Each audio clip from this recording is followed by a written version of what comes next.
It's Demon of the Week again, and we are continuing with the 9 demonic divinities. So today we are looking at Verrine. Welcome to my channel. You are entering the world of magic and mysticism with your host, Lee W. Johnson. Keep the lights on and help improve the channel by becoming a supporter for just $2.99 per month. Hit the join button.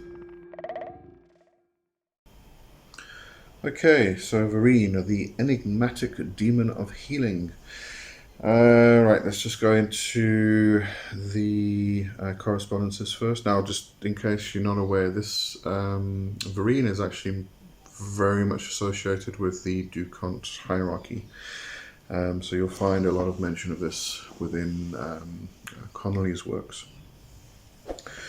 So, alright, when it comes to the correspondences, things get a bit tricky because, you know, this particular spirit has associations with a lot of different things, and different people have found that working with Verrine, they've just come up with a lot of different correspondences of different directions, planetary aspects and things like that. So I'm going to go through it. If you can make some sense of it, great stuff. So if we have a look, largely we're looking at the direction of west or east, which doesn't really make much sense, really. Planets Uranus or Neptune, metal, white gold, Mercury or iron, element water or air, colors used when working with Verrine: white, green, blue, silver, gold, lemon, yellow, white gold, rose gold, yellow gold, incenses and scents: Palo Santo, copal, rosemary, eucalyptus, mint, echinacea, ginger, juniper. So I think you can see this gets a bit tricky. So let's go specifically into Connolly and the Ducant hierarchy. So in the Ducant hierarchy, Verrine is listed in the 6th family as the demon of health.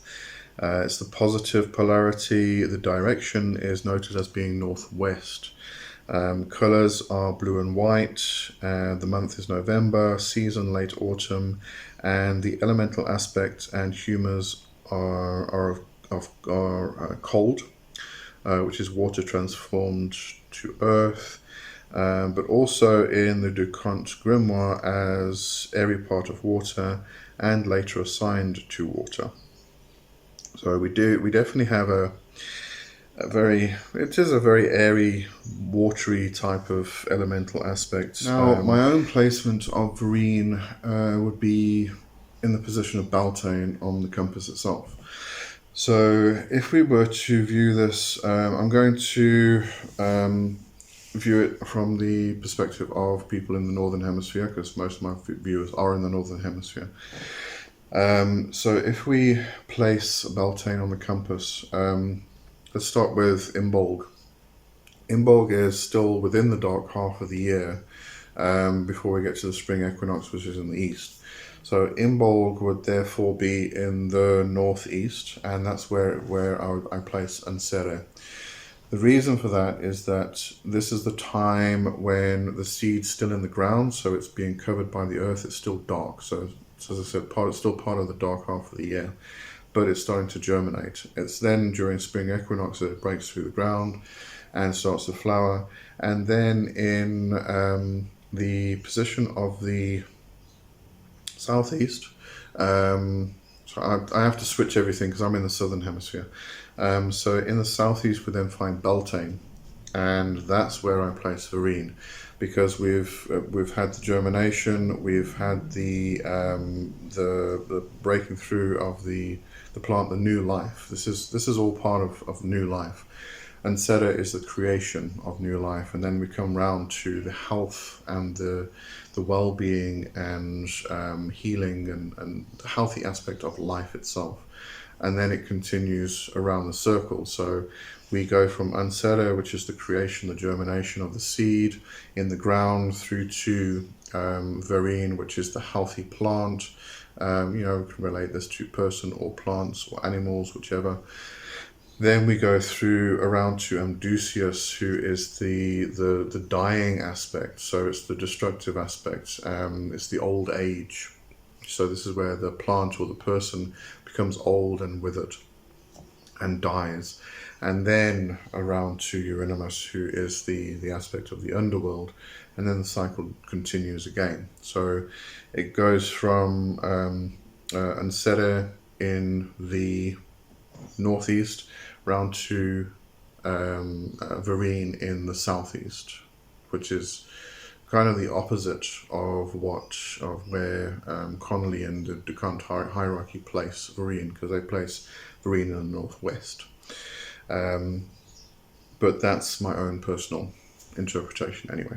Okay, the N is Elan Taipan Verrine. Now, Verrine governs the areas of health and healing, but also you'll find some people associating Verrine with impatience. And one aspect that I don't see come up often, I only found recently, is that of the guardian of liminal spaces, and I'll get a bit more into that just now. So, one prevailing myth, so I'm just reading through my notes here. Some of it got a bit flowery and poetic, actually. One prevailing myth associates Verrine with a celestial descent, where the demon emerged from the heavens bearing the gift of healing. In this narrative, Verrine is a benevolent force, a guardian spirit whose purpose is to alleviate suffering and restore balance to the human body and spirit. Whether through divine benevolence or arcane origins, Verrine's mythological footprint spans various cultures and traditions, reflecting a universal human longing for healing and well-being. So we do have the mythological understanding that the demons are the fallen angels, okay? And obviously this moves more into a Christian and Islamic point of view. But if we do consider them to be the fallen angels, Verrine is one of those which was a more benevolent force who brought that balance of health to body and spirit. So encompassing very much the healing and well-being aspects of human existence. Alright, so the characteristics and attributions, like many demons, is characterized by a duality that mirrors the complexities of human existence. While often revered as a healer, Verrine is not exempt from the dual nature inherent in many otherworldly beings. Capable of both benevolence and malevolence, the demon's appearance, according to various accounts, ranges from ethereal and angelic to dark and imposing, embodying the paradoxical nature of her influence. So we've mentioned this before, if you find a spirit, like I always take Marbas as the perfect example here. So Marbas can be called to help to heal, but at the same time Marbas can also create disease. So you have that duality. They can do one thing, but because they can do that, they can obviously do the opposite thing of that same thing. So heal or cause a disease. Heal the disease or cause a disease, one or the other. And that's where things are interesting with Verrine. Verrine is that aspect of health and healing, and therefore, obviously, we have the opposite there, which is death and dying. When it comes to death and dying, that's the destructive aspect, which then we usually look more towards Amdusius. And then we go on to Eurynomus, which is the underworld aspect, So we move from the creation to the healthy aspect of life, through to the old age. The healthy aspect would be Verrine, through to the old age and the aspect of becoming old and decrepit and going through the process of dying, which would be Amdusias, the destructive phase, and then going through to Eurynomus, which is the aspect of you have now died, or whatever has now died, and is now moving into the underworld, and then the cycle continues. So, we have all those the cycles and the paradoxes and everything else. All right, so the three things which I found, apart from impatience is actually an older aspect, which I'll get to just now. But the three things that I found most prevalent with Amdusias, Verrine, getting them all mixed up now. The first one is healing and medicine. So Verrine is primarily known for her association with healing medicine. Many practitioners invoke the demon in rituals or prayers, seeking relief from ailments, both physical and spiritual. The image of Verrine as a divine physician has persisted throughout history, transcending cultural and religious boundaries. Also, wisdom and knowledge. Verrine is often depicted as a repository of ancient wisdom and esoteric knowledge. Those who seek the demon's guidance are said to gain insights into the mysteries of the universe, unlocking secrets that extend beyond the realm of conventional understanding. In this aspect, Verrine becomes a guide to the seekers of truth and enlightenment. And I think we find that with most spirits that we deal with. I mean, we may view or may work with a spirit for some kind of mundane aspect in order to gain something in the mundane world, whether it's finances or love or sex or whatever it may be. But at the same time, I mean, they are ancient beings. They have access and have had access to many aspects of reality, of the cosmos, of knowledge, wisdom, understanding, and all these things. But Verrine, if you actually go into the complete book of demonology, so I'm trying to remember this off the top of my head, by Connolly, when she starts talking about the tree of life, she places the demonic forces on the tree itself. And as far as I remember, Verrine and I can't remember the other one. I think it may have been Amdusias, but Verrine is very much the kind of the sphere of Bina, as far as I remember, which is understanding, which then crosses over with the masculine aspect, which is wisdom, Chokhmah. So there is that association with understanding, wisdom, intelligence, and such things. Then the guardian of thresholds. Some traditions portray Verrine as a guardian of liminal spaces and thresholds, overseeing the transition between life and death, health and sickness, and light and darkness. This aspect of Verrine's nature highlights her role as a mediator between opposing forces, ensuring balance and equilibrium. And when we talk about health and well-being, that really is very much about that equilibrium and bringing balance to ourselves, to our own self. If we are feeling ill, we're off balance. We can also go to the other extreme of being too healthy, I suppose. But that in any regard, it's about bringing things into balance. So we have to have sickness in order to have health. We cannot have health if we do not have the sickness and the illness and the disease that comes along with becoming healthy. So all of these aspects are important, but Verrine brings all of these things into balance. So that liminal space, the between aspects of things, which I found quite interesting. Let's have a look. Influence on healing practices, mystical healing circles. It's just really about certain occult circles performing healing rituals and ceremonies. These practices involve the use of symbols, incantations, meditations to connect with the demon's healing energy. I think that's kind of obvious. modern alternative medicine. You can use this in terms of complementary medicines, because if you work with Verrine, you'll probably find, and I'm going to come back to Marbas again and do a comparison. So Marbas is very much a kind of healing in a technical way, in a technical aspect, because Marbas is also connected with mechanics and mechanical arts. So when you work with Marbas in a healing aspect, it does get very technical. Whereas Verrine is more of that, the woodland creature, the earthy aspect, the Gaia aspect of natural medicine. So you're looking at your herbal medicines and things like that.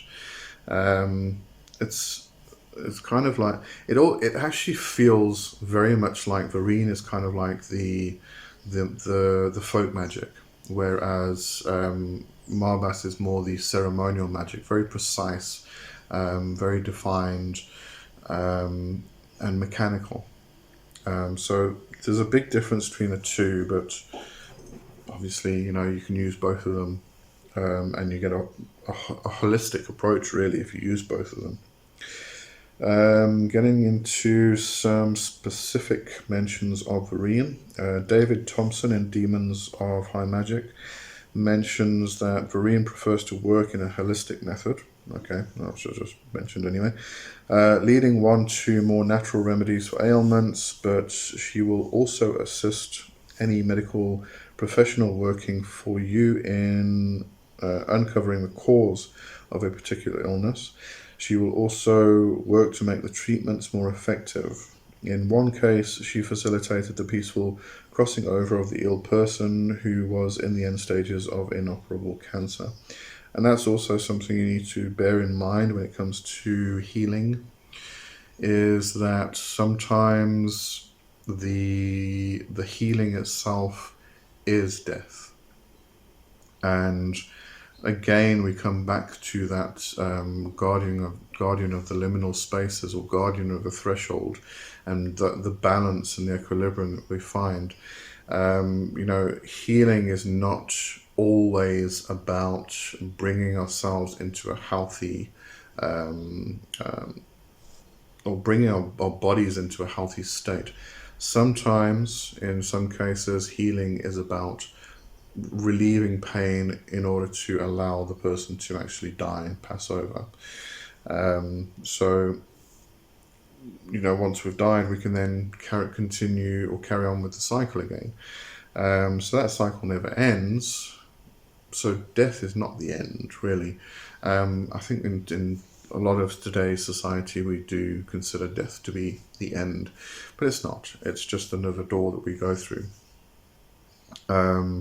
But healing itself can be the process of causing the person to die, or allowing the person to die, or making it more comfortable as they are going through that process, stepping through that doorway. So that definitely needs to be kept in mind when it comes to aspects of healing. Myrta Wake mentions the aspect of impatience, and a lot of people don't. A lot of people focus on Verrine's aspect of healing, whereas other people find that Verrine's aspects or associations are more in line with impatience, and it's got to do with interruptions. Myrta Wake actually states this is when she called on Verrine, and this is the messages which she was getting. She states, I asked what they're good at and was told interruptions. If you need something interrupted, be it a major life event of someone that you hate, like a wedding, or a speech that you are dreading to give, you can count on Verrine.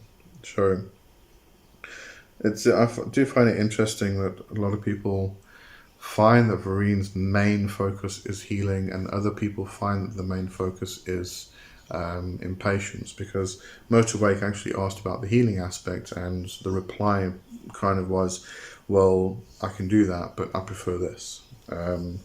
So that gets quite interesting. All right, so the historical event, the I'm trying to remember how to pronounce this. It's all French words. Acts en Provence, possessions that happened in the south of France, were a series of alleged cases of demonic possessions occurring among the Ursuline nuns of Aix-en-Provence, which is in South France, in 1611. One of the nuns, Louise Capieux, claimed to be possessed by a devil named Verrine. When caught in inconsistent statements, Capieux responded, "The devil is the father of lies." Father Louis Gaufridi was accused and convicted of causing the possession by a pact with the devil, and he was tortured by strappado and his bones dislocated. Lovely. He was then executed on April 1611 by strangulation and his body burned. The event led to possessions spreading to other convents and a witch burning in 1611. Kind of got a bit viral, that did. Not in the same sense that we consider viral like social media. Then we have a mention of Verrine is one of the 9 demonic divinities written. Obviously, coming back to Connolly's work, the source of the 9 demonic divinities being Lucifer, Phalereus, Leviathan, Belial, Satan, and then Ansere, Verrine, Amdusius, and Eurynomus. To just picture that in the circle. Actually comes from the Black Book of... Sorry, just trying to scatter through my notes here. It's the Black Book or Grimoire of... It says in Connolly's work, Thoman Buchan. It's possibly Thomas Buchan. It may have been a mistype, I'm not sure. And that was actually a book that was written in 1312 AD, and that's where the 9 demonic divinities originated from. So this was part of the Ducant family tradition. This book was found in their library, etc., etc. And that's really... Oh no, sorry, there's more. Michaelis's classification. In 1613, the Dominican prior and French inquisitor Sebastian Michaelis wrote a book, Admirable History, which included a classification of demons as it was told to him by the demon Berith when he was exorcising a nun. According to the author, this classification is based on the pseudo-Dionysian hierarchies, according to the sins the devil tempts one to commit, and includes the demon's adversaries who suffered that temptation without falling. Verrine was also a prince of thrones just below Astaroth. He tempts men with impatience and is opposed by Saint Dominic, listed as having the aspect of impatience. So that's where we find the mention of Verrine being associated with this aspect of impatience and interruptions. So it's from the book Admirable History by Sebastian Michaelis in 1613. All right, and then just to end, in the book Atur Votum, or Votum, it was a healing prayer by cat-loving demon. Hail, Verrine, full of green, the life is with thee. Lively art thou amongst demons, and lively is the fruit of thyself, health. Happy Verrine, maker of health, dwell in your followers, now and each hour of our lives. Amen. So, a little prayer from Atur Votum. Okay, and that's it for Verrine. Okay, so next week we're doing Eurynomus. We did do Amdusius during the when I was doing the 72 Goetia demons. I'll just double check on that though, but as far as I remember we did.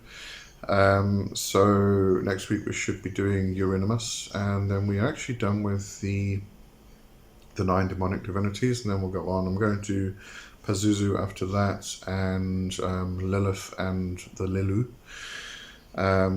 And we'll, just carry on. I mean, as I said before, there's lots and lots and lots of demons to go through, so we'll be doing this until the day I die. There we go. Alright. Maybe beyond. Maybe by then I'll be able to come back from the dead and actually carry on doing YouTube videos. Who knows? Alright. Thanks for watching, and I'll see you next week. Have a good one. Cheers for now. Bye-bye.